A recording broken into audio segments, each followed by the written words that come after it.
2016 supreme কোর্টের 3/4/2025 যে চূড়ান্ত রায়দান বেরিয়েছিল সেখানে পুরো 2016 পুরো প্যানেল বাতিল হয়ে যায়। তো কিন্তু ওই রায়দানের চূড়ান্ত রায়দানের 47 নম্বর অনুচ্ছেদ অনুযায়ী যারা 2016 আগে থেকে কোনো না কোনো সরকারি দপ্তরে স্থায়ী পদে চাকরি করতেন তাদেরকে পুরনো চাকরিতে ফিরে যাওয়ার কথা বলা হয়েছে। এখানে পুরনো চাকরি মানে কিন্তু পুরনো কর্মস্থল আমরা বলছি না, পুরনো চাকরি মানে সেই পুরনো স্ট্যাটাসে। অর্থাৎ কিনা যদি কেউ পুলিশ ডিপার্টমেন্ট থেকে স্কুলে মানে শিক্ষকতার কাজে যোগদান করেছে 2016 পরীক্ষা দিয়ে, তাহলে তাকে সেই পুলিশ ডিপার্টমেন্টেই ফিরিয়ে দেওয়া হবে। যদি নির্দিষ্ট কোনো থানা থেকে কেউ আসে তাহলে সেই থানাতেই তাকে ফিরিয়ে দেওয়ার কথা নয়, তাকে যে কোনো থানাতে ভ্যাকেন্সি অনুযায়ী দেওয়ার কথা। 47 নম্বর পাড়াতে এই বক্তব্যটা দেওয়া হয়েছে।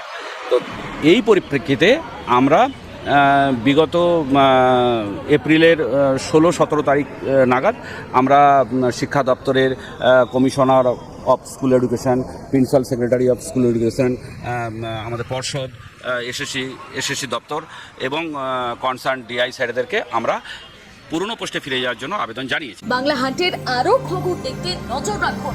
বাংলা খবর মানেই বাংলা হান্ট।